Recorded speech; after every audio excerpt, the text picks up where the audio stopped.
Mitrovic, gara ma interesante në base që ka qenë. Dhe rezultati mund është me qenë interesant. Mitrovica është një prej atyre garave në të zgjedhje lokale që është jashtëzakonisht e rëndësishme për shumë arsye.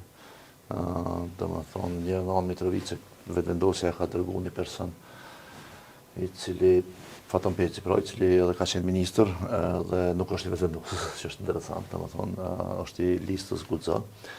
Ndërkohë që në Mitrovic gara ka filluar të mendoj që Fatoni është i padiskutueshëm, me Bedri Hamza nuk kandidante. Mirë, por pastaj gjatë fushatës, debateve dhe këtë ato që kemi pa, ja kemi mësu emnin një personi i cili është jashtëzakonisht i mirë, si politikan po flas.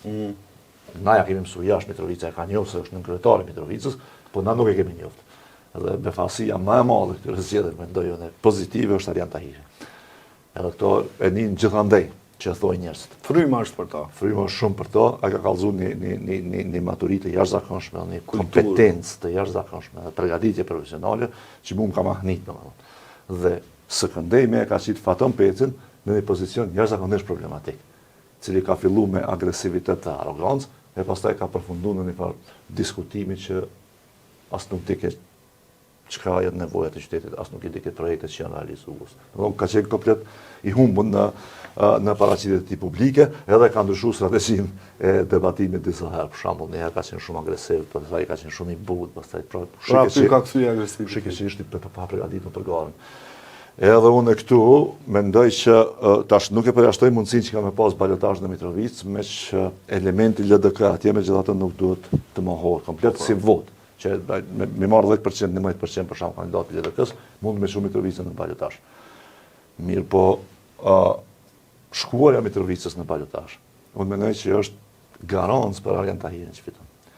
Sepse është humbje dhe rënjes qaqe madhe e profilit të Faton Peci si një ministër që thej kam shumë vota e kështu me radhë, i cili pastaj ka me vetë shkuarin në balotazh ka me përjetuar edhe ai edhe dega atje si një humbje. E dyta që do të me ditë njerëzit është që Faton Peci nuk është njeriu më i mirë pranuar nga aktivistët vetëvendosës në Mitrovic, sepse shohin si një farë trupit huj. Pra nuk i kalon qendra këtu Albin Kurthi, që ata me pas kandidatin e vet. Kush do të qoftë që kishte me qenë kandidatin nga deka atje. Kështu që unë edhe që kjo është e fundit, domethënë të i ki dy realitete këtu. E ki një PDK komplet të unifikuar për Arjan Tahirin dhe një vetëvendosje këgjat përqarë për Faton Pecin. Kështu që PDK. PDK.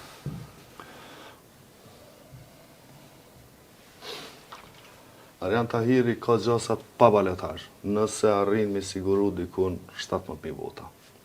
Mundet me siguru, sepse Mitrovica është ka qytet interesant, qyteti është i përballur prej shumë të ardhurish për shkak të Trepçes, dihet një pjesë janë Shal, një pjesë janë Drenicë, më shumë të vot mund të ketë të Drenicës, të qytetit, ndërsa të dytë janë nga Shala.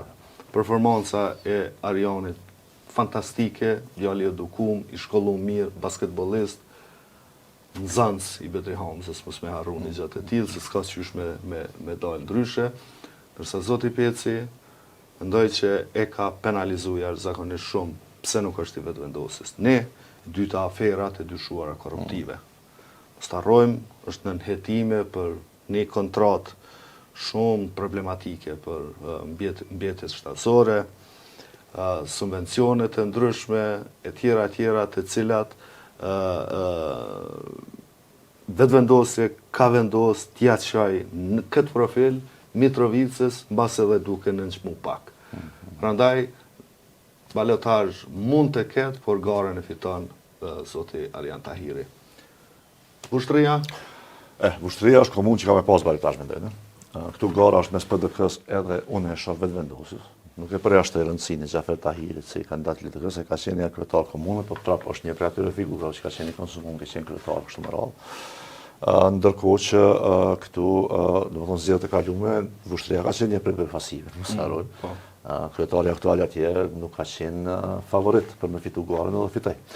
Kështu që mendoj që është një kryetar jashtëzakonisht i mirë dhe i përgatitur për ushtrin, po tash garën e ka me vetëvendosje, sepse vetëvendosja ka dalë me një kandidat që po duket që është ka e mirë mban votën e lëvizjeve vendosje. Unë mendoj që në fund ka me hu, zoti Miholli.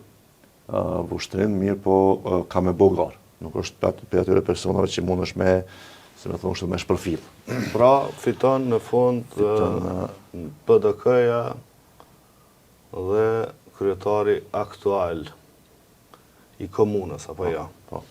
Njëjtë është edhe unë nuk e kisha njohur personalisht asnjëherë Ferit Idrisin, kryetarin aktual, kandidatin e PDK-s, deri që e kemi pas në studio këtu. Mu më ka lënë përshtypje jashtëzakonisht mirë, i urtë, intelektual, i përgatitun, luftëtar i UÇK-s, beti 4 i vlla pra. I ka të gjitha që ka i duhen një profili, edhe kombëtarisht, edhe intelektualisht, po edhe tash si kryetar, ka dhënë prova, ka ndodhur transformim, është ndërtu sheshi, pra ushtria është qytet i madh, tashmë i madh, dhe për këtë arsye mendoj se do ta fitoj garën me balotazh. Nuk do të kishte balotazh nëse zonja e Zmaku nuk do të kandidonte. Besoj që ajo një 600-700 vota mundet me i tërheq, po është çështje e saj, për kalkulimet saj ka hyrë këtë garë, por në fund fiton kryetari aktual. E kemi edhe Skënderajn. Këtu mendoj që s'kia çaj diskutant, është Sami Lushtaku kryetar. Sami bova që